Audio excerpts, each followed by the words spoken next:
आपण ऐकत आहात VAG मराठी स्टोरीज आणि मी सादर करते आहे साद तुला, एक नवी कोरी ऑडिओ स्टोरी. वाचकांच्या पसंतीस उतरलेली शरयू आणि मल्हारची कथा. चला सुरुवात करतीये साद तुला भाग 10. ती दुपारची वेळ होती. निनाद आणि वनराज आज घरीच जेवायला आले होते.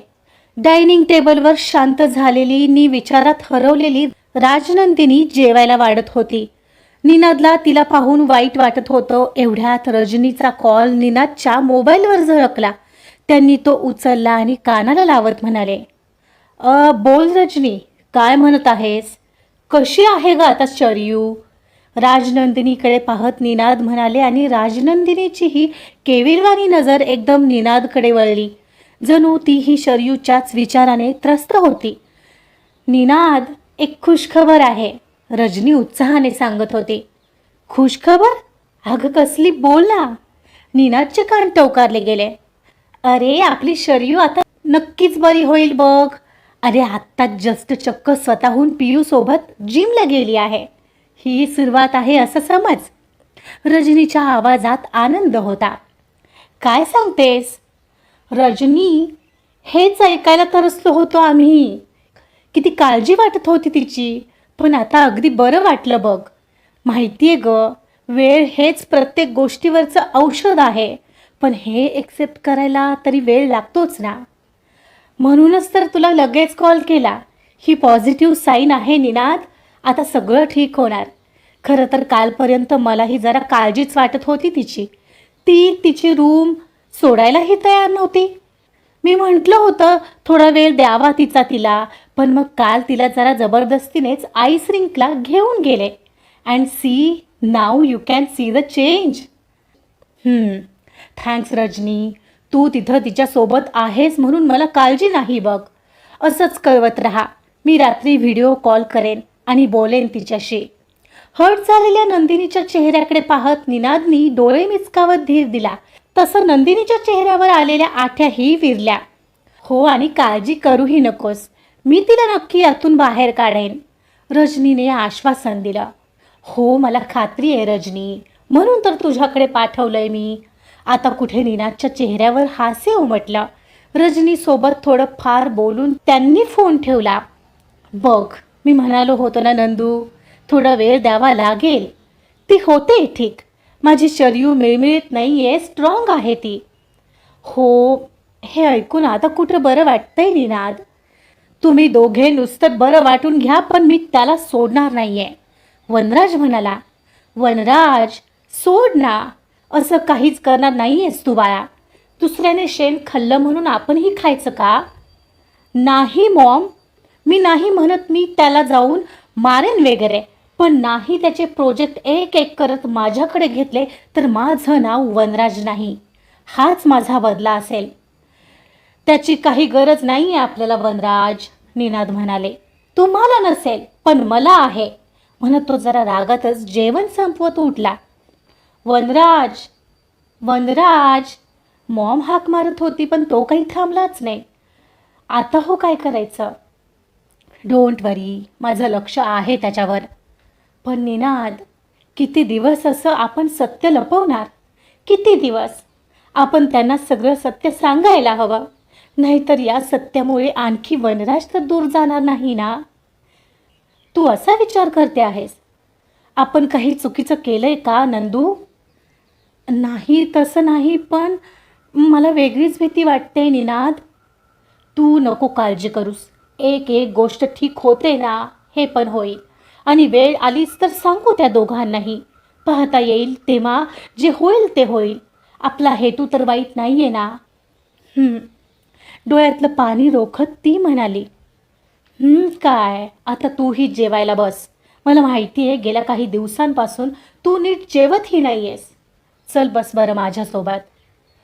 हो, बसते. तुम्हाला काय वाढू सांगा ना, म्हणत ती निनादसोबत जेवायला बसली. आता कुठं तिच्या चेहऱ्यावर हलकं स्मित पसरलेलं. अगं मला काही नको आहे, लागलं तर सांगेन मी तुला, निनाद हसला. ते पाहून निनादलाही समाधान वाटत होतं, पण सगळ्यात जास्त नंदिनीला त्याचाच आधार होता हे तो जाणत होता. त्यामुळे तो पुरेपूर तिची काळजी घेत असायचा. तिचं नाराज असणं त्याला पाहावत नसायचं.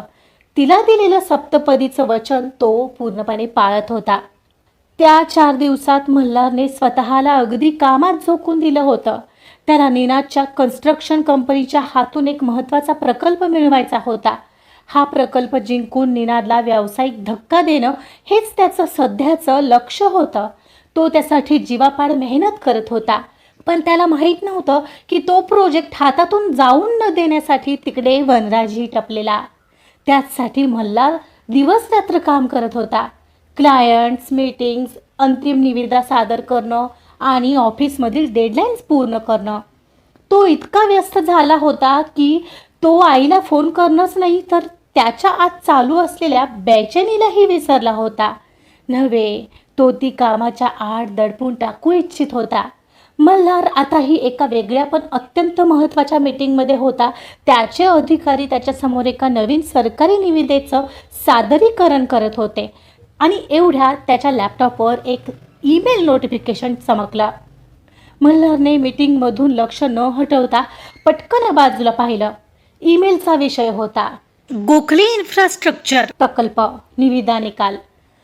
मल्हारचे डोळे क्षणभर त्या विषयावर थिजले. हा त्याच्यासाठी अत्यंत महत्त्वाच्या प्रोजेक्टचा निकाल होता.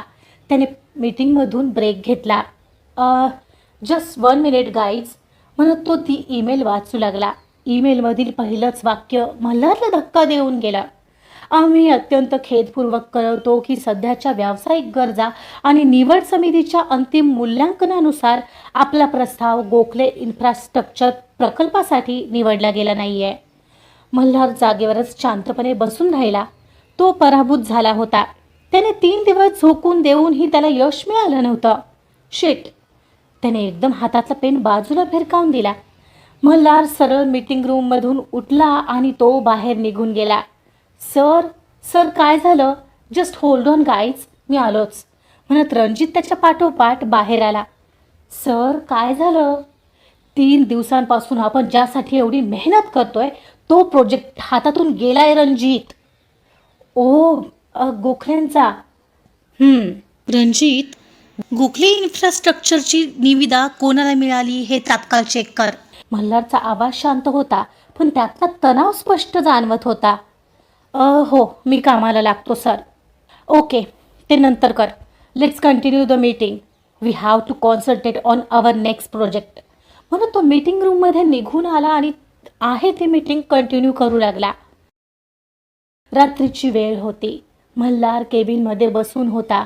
आपल्या निविदेला नकार मिळण्यामागे काय त्रुटी होत्या, आणखी काय काय करता आलं असतं ज्यामुळे हा प्रोजेक्ट त्याला मिळवता आला असता याचाच विचार तो करत होता. रणजितला माहिती काढायला सांगितलेली त्याला आठवली तसं त्याने लगेचच त्याला कॉल लावला आणि एवढ्यात रणजित आत आला. रणजित, बरं झालं आलास. मी तुला काहीतरी काम सांगितलं होतं, काय झालं त्याचं? सर, गोखले इन्फ्रास्ट्रक्चर ना? रणजित दबक्या आवाजात म्हणाला. हो, मग आणखी कशाबद्दल विचारेन मी? मल्हारचा आवाज चढला होता. हो सर, बातमी पक्की आहे. तो प्रकल्प निनाद ग्रुपने जिंकलाय. त्यांची कंपनी जुनी आणि स्थापित असल्यामुळे निवड समितीला त्यांच्यावर अधिक विश्वास होता. मल्हारच्या डोळ्यात आता राग आणि अपयशाचा संताप तीव्र झाला. वाटलंच होतं मला. हाताची मूठ करत त्याने टेबलवर आपटली. सर, आपण पुढचा प्रोजेक्ट नक्की मिळवू, काळजी करू नका. रणजित त्याला दिलासा देत म्हणाला. तो तर मी मिळवेनच. एनिवे, मी घरी निघतोय म्हणत त्याने त्याचं जॅकेट उचललं आणि तिथून बाहेर पडला. खाली कारमध्ये येऊन बसत एक दीर्घ श्वास घेतला आणि कार सुरू करून घरी जायला निघाला. खरं तर खूप चिडचिड होत होती त्याची. राग येत होता पण त्याला आलेली हरल्याची फिलिंग काही जायचं नाव घेत नव्हती. एक क्षणाला तो घरी पोहोचला. घरात येत लाईट्स लावले आणि कारची कीज ठेवली आणि रागाच्या भरात बाजूचा फ्लॉवर पॉट उचलला आणि सरळ भिरकावून दिला. त्या शांततेत जरा जास्तच आवाज झाला त्याचा आणि त्याचे तुकडे तसेच विखुरले गेले. त्याकडे दुर्लक्ष करत तो पहिला जाऊन फ्रेश झाला आणि सरळ किचनमध्ये आला. रमाबाई ऑलरेडी जेवण बनवून गेल्या होत्या. ते तसंच ताटात वाढून घेतलं आणि हॉलमध्ये TV पुढे येऊन बसला. टी व्ही सुरू केला तर निनादच्या कंपनीची ॲड लागली पाहून त्यांनी टी व्हीच बंद केला. ताटात वाढून घेतलेलं कसंबसं संपवलं आणि ताट तिथेच टिपॉयवर ठेवून हात धुवायला गेला. बेडरूममध्ये येऊन बेडवर बसला तरी त्याचं मन काही शांत होत नव्हतं. सतत मिळणारं अपयश याने आणखीनच तो वैतागला होता. त्याला असं वाटत होतं कुठून तरी शरयू हे पाहते आणि मोठ्या मोठ्याने हसते त्याच्यावर. त्याला अगदीच भकास आणि एकटं वाटत होतं. कोणाशी तरी बोलावं वाटत होतं. एवढ्यात त्याला आठवलं त्या दिवशी आईला फोन केला तर आईशी बोलता झालं नव्हतं. कॉल करते म्हणाली आणि तिने केलाच नव्हता. तोही तिला कॉल करायचा विसरलेला. तेव्हा आता तिला कॉल करावा या विचाराने त्याने मोबाईल उचलला आणि तिला कॉल लावत गॅलरीमध्ये आला. रिंग जात होती पण समोरून कॉल उचलला जात नव्हता. 2 ते 3 वेळा झालं पण आई कॉल उचलत नव्हती आणि आता हे त्याच्या मनाला जरा लागलंच. एवढ्यात त्याचा फोन वाजू लागला. पाहतो तर बाबांचा कॉल येत होता. हां बोला ना बाबा. मल्हार बेटा, उद्या तुझं काही काम असेल ऑफिसमध्ये तर प्लीज ते कॅन्सल करशील. का? काय झालं? काही झालं नाही रे. तुला बोललो होतं ना आम्ही पुण्यात येणार आहे तर उद्याच येतोय. ओ अच्छा. पण आई कुठे आहे? तिला आत्ताच कॉल लावत होतो ती उचलत नाही आहे. अरे उद्याची तयारी करत असेल आणि तसंही उद्या तिकडे येणारच आहे ना ती. मग भेटल्यावर बोल. हो हेच ठीक राहील.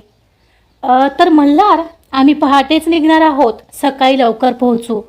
तूही तयार राहणार आहेस हां, यासाठी तुला कॉल करून सांगतोय. ओ बाबा कसलं फंक्शन आहे? मी आलोच पाहिजे का? चल रे, तुझी मावस बहीण रश्मीचं ओटी भरण आहे. ओटी भरण ते काय असतं?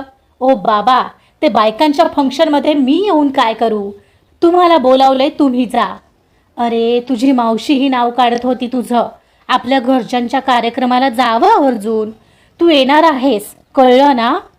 काय हो डॅड. ठीक आहे पण मला बोर झालं तर तिथून निघणार हा मी. बरं ठीक आहे ठेवू आता. हो आईला सांगा मी विचारलं. तसंही तिच्याशी खूप बोलायचं आहे पण ती भेटतच नाही आहे फोनवर. उद्या भेटू दे मग बघतो तिला. हो तुम्ही दोघं आई लेक एकमेकांना काय बघायचं ते बघून घ्या. चला ठेवतो मी म्हणत मल्हारच्या बाबांनी फोन ठेवला. आई उद्या इकडे पुण्यातच येते आहे. हे बेस्ट झालं. आता तिच्याशी नक्कीच बोलून घेईन. मल्हारला आता थोडा बदल नक्कीच वाटत होता. एवढ्या मोठ्या घरात तो एकटाच राहत होता. आता उद्याचा दिवस तरी घर आई आणि बाबांच्यामुळे भरलेलं राहणार हा विचार त्याला सुखावून गेला आणि तो त्याच विचारात बेडवर आडवा झाला. मल्हारला दुसऱ्या दिवशी सकाळी जाग आली ती डोअरबेलच्या वाजल्यानेच. अर्धवट झोपेतून तो तसाच उठला आणि खाली हॉलमध्ये आला. डोअर उघडलं तर दारात आई आणि बाबा होते. अरेच्छा तुम्ही इतक्या सकाळी? तुला बोललो होतं की रे आता आत येऊन देणार आहेस का? बाबा मिश्किलपणे म्हणाले. आहो या ना. तो दोघांना आत यायला जागा देत बाजूला झाला. हे सगळं काय केलंयस? घरात साफसफाईला कोणी येत नाही का मल्हार? बाबा म्हणाले. ती रमाबाई येते तर पण तिला यायला वेळ लागेल. तो सांगत होता तोवर अजूनपर्यंत एकही शब्द न बोललेली आई आत जाऊन झाडूही घेऊन आली. आई तू लगेच आल्या आल्या काय कामाला लागलीस? अगं ती रमाबाई आल्यावर ते बघेल. तू सोड ग. तो तिच्या हातून झाडू घेऊ पाहत होता. मग तोपर्यंत काय या कचऱ्यात राहायचं? करते माझे मी.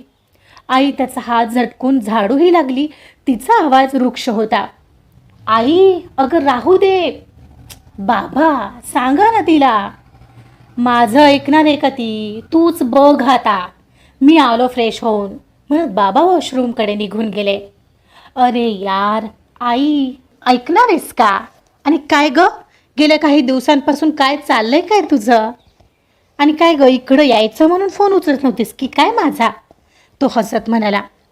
इकडे यायचं म्हणून नाही, मला तुझ्याशी बोलायचीच इच्छा नाही आहे मल्हार.